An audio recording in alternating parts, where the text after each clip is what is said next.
ഇന്നാണ് ഇത്രയും യൂട്യൂബേഴ്സിൻ്റെ കൂട്ടത്തിൽ കടൽമച്ചാനെ പോലുള്ള കള്ളനാണയങ്ങളും ഉണ്ടെന്ന് മനസ്സിലായത്. ഇന്ന് നേരിട്ട് കണ്ട് സംസാരിക്കണമല്ലോ, ഒന്ന് എപ്പോഴാണ് നേരിട്ട് കാണാൻ പറ്റുക എന്നെല്ലാം കടൽമച്ചാൻ ചോദിക്കുന്നുണ്ട്. ഇതിനിടയിൽ എപ്പോഴോ ഇറ്റ്സ് മീ കൺമണിയെ വിളിച്ചിട്ട് അവരൊക്കെ വലിയ ആളുകളാണ്, അവരോടൊന്നും മുട്ടാൻ പോകണ്ടെന്നുള്ള ഉപദേശവുമായി ചെന്നത്രേ.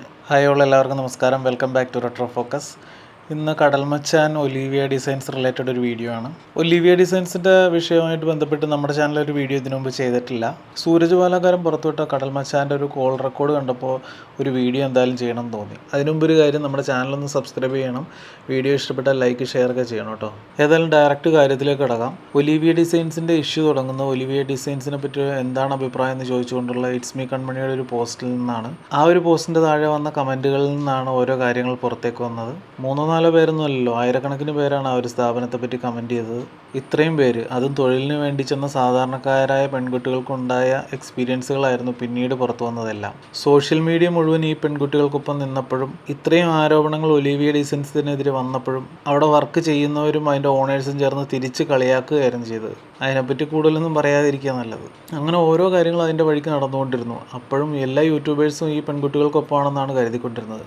ഇന്നാണ് ഇത്രയും യൂട്യൂബേഴ്സിൻ്റെ കൂട്ടത്തിൽ കടൽമച്ചാനെ പോലുള്ള കള്ളനാണയങ്ങളും ഉണ്ടെന്ന് മനസ്സിലായത്. കടൽമച്ചാൻ സൂരജ് ബാലാകാരൻ വിളിച്ച ആ ഒരു കോൾ റെക്കോർഡ് സൂരജ് ബാലാകാരൻ്റെ ചാനലിലൂടെ പുറത്തുവിട്ടിട്ടുണ്ടായിരുന്നു.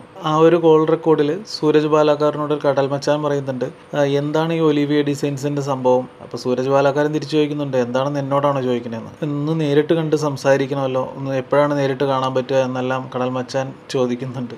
കാര്യം പറഞ്ഞു തുടങ്ങിയപ്പോഴേ സൂരജ് ബാലാകാരൻ സംഭവം പിടികിട്ടി. ഈ വക പരിപാടിയായിട്ട് നീ എൻ്റെ അടുത്ത് വരരുത്, നിൻ്റെ റൂട്ട് മാറിപ്പോയി എന്നെല്ലാം സൂരജ് ബാലാകാരൻ അതിനകത്ത് പറയുന്നുണ്ട്. എല്ലാ യൂട്യൂബേഴ്സും തന്നെ ആ പാവം പെൺകുട്ടികളുടെ കൂടെ നിൽക്കുമ്പോൾ അടിയിൽ നിന്ന് പാലം വലിക്കാൻ വേണ്ടിയിട്ട് ഈ കടൽമച്ചാനെ പോലുള്ളവരുണ്ടല്ലോ എന്ന് ഓർക്കുമ്പോൾ നാണക്കേട് തോന്നുന്നു.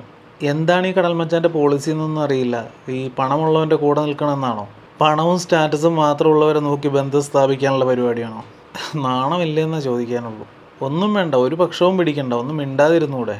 ആ പാവങ്ങൾ ജീവിതവും തൊഴിലുമായിട്ട് ബന്ധപ്പെട്ട ഒരു വലിയ പ്രശ്നവുമായിട്ട് മുമ്പോട്ട് വന്നപ്പോൾ അവരെ ഉപദ്രവിക്കാതിരുന്നൂടെ? അവരുടെ നീതിക്ക് വേണ്ടി ഇറങ്ങുന്നവരെ പിന്തിരിപ്പിക്കാനും തടസ്സം നിൽക്കാനും ഒക്കെ വേണ്ടിയിട്ട് എന്തിനാണ് ശ്രമിക്കുന്നത്? സഹായിച്ചില്ലെങ്കിലും ഉപദ്രവിക്കാതിരുന്നൂടെ? ഇതിനിടയിൽ എപ്പോഴോ ഇറ്റ്സ് മീ കൺമണിയെ വിളിച്ചിട്ട് അവരൊക്കെ വലിയ ആളുകളാണ്, അവരോടൊന്നും മുട്ടാൻ പോകണ്ടെന്നുള്ള ഉപദേശവുമായി ചെന്നത്രേ. ഇവനിതൊക്കെ എങ്ങനെ സാധിക്കുന്നു? എന്തിനു വേണ്ടിയിട്ടാണ് ഇവനിത് ചെയ്യുന്നത്? ഇനി ഒരു പക്ഷേ ഈ കടൽമച്ചാൻ ഒരു സംഭവമാണെന്ന് തോന്നുന്നവരും അടിമകളായിട്ടുള്ളവരൊക്കെ ഉണ്ടെങ്കിൽ കടൽമച്ചാനൊരു പുണ്യാളനാണെന്ന് പറഞ്ഞ് ചിലപ്പോൾ വന്നേക്കാം. അങ്ങനെയുള്ളവർ ആദ്യം മനസ്സിലാക്കേണ്ടത് നിങ്ങൾ വെറും അടിമകളാണ്, വെറും കളിപ്പാവകളാണെന്നുള്ളതാണ്. ഒരുത്തിനെങ്കിലും അവനെ സപ്പോർട്ട് ചെയ്ത് വരുവാണെങ്കിൽ സ്വയം മനസ്സിലാക്കിക്കോ നിങ്ങളുടെ റൂട്ട് ശരിയല്ല എന്നുള്ളത്. തുറന്നു പറഞ്ഞു കഴിഞ്ഞാൽ എനിക്ക് അത്ര വലിയ ഇൻട്രസ്റ്റ് ഒന്നും തോന്നിയിട്ടുള്ള ചാനലൊന്നും അല്ല അത്. ആദ്യത്തെ കുറച്ച് വീഡിയോസൊക്കെ കണ്ടിട്ടുണ്ട്. അത് പറഞ്ഞപ്പോഴാണ് എൻ്റെ കസിൻ ഒരിക്കലും ഇവൻ്റെ വീഡിയോ കണ്ടിട്ട് വൈറ്റിലൊരു ഷോപ്പിൽ ഫുഡ് കഴിക്കാൻ വേണ്ടിയിട്ട് പോയി. ആ വീഡിയോയിൽ കണ്ട ഫുഡ് തന്നെയാണ് നമ്മൾ ഓർഡർ ചെയ്തത്. എൻ്റെ പൊന്നോ, ഓർക്കാൻ കൂടെ വയ്യ. അന്ന് മനസ്സിലായതാണ് വെറും ക്യാഷിന് വേണ്ടിയിട്ട് മാത്രമാണ് ഇവൻ്റെ റിവ്യൂ എന്നുള്ളത്. യാതൊരു ജെന്യൂനിറ്റിയും ഇല്ല. ഏതായാലും ആ ഷോപ്പൊക്കെ പൂട്ടിപ്പോയി.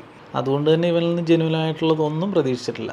പക്ഷേ ഈ പാവങ്ങൾക്ക് ഇങ്ങനെ പ്രശ്നങ്ങൾ വരുമ്പോൾ അതിനകത്ത് കയറി തലയിട്ട് അവരെ ഉപദ്രവിക്കുന്നത് എന്തിനാണെന്ന് മനസ്സിലാവണില്ല. അങ്ങനെ ചെയ്യുന്നൊട്ട് പ്രതീക്ഷിച്ചിട്ടുമില്ല. സ്വന്തം വ്ളോഗിങ് ചാനലും പരിപാടിയൊക്കെ ആയിട്ട് ആളുകളെ ഉപദ്രവിക്കല്ലേ? ആ പാവങ്ങൾ അവരുടെ ജീവിതവും തൊഴിലുമായിട്ട് ബന്ധപ്പെട്ട ഒരു പ്രശ്നങ്ങളാണ് എടുത്ത് മുന്നോട്ട് വെച്ചിരിക്കുന്നത്. വിട്ട് വഴിമാറിപ്പോ. ഇനി ഇതിനെല്ലാം ന്യായീകരണമൊക്കെ ആയിട്ട് വന്നേക്കാം. പക്ഷേ കഴിഞ്ഞ ദിവസം രമേശ് നാരായണൻ ചെയ്ത പോലെ ഉരുണ്ട് കളിക്കാനുള്ള പരിപാടിയാണെങ്കിൽ വേണ്ട. ഇനിയും കൂടുതലൊന്നും പറയാനില്ല, കാര്യങ്ങളൊക്കെ മനസ്സിലാക്കി അവന് കൊള്ളാം. യൂട്യൂബിൽ ഇപ്പം നമ്മൾ ഉൾപ്പെടെ പലരും ഈ ഒരു ടോപ്പിക് എടുത്തിട്ട് വീഡിയോ ചെയ്യും. ഇതൊന്നും നന്നാക്കാൻ വേണ്ടിയിട്ടൊന്നുമല്ല, നന്നാവണമെങ്കിൽ അവനവന് തോന്നണം. ഇത്രയും പറഞ്ഞുകൊണ്ട് ഈ വീഡിയോ അവസാനിപ്പിക്കുന്നു. മറ്റൊരു വീഡിയോ പിന്നീട് കാണാം. താങ്ക്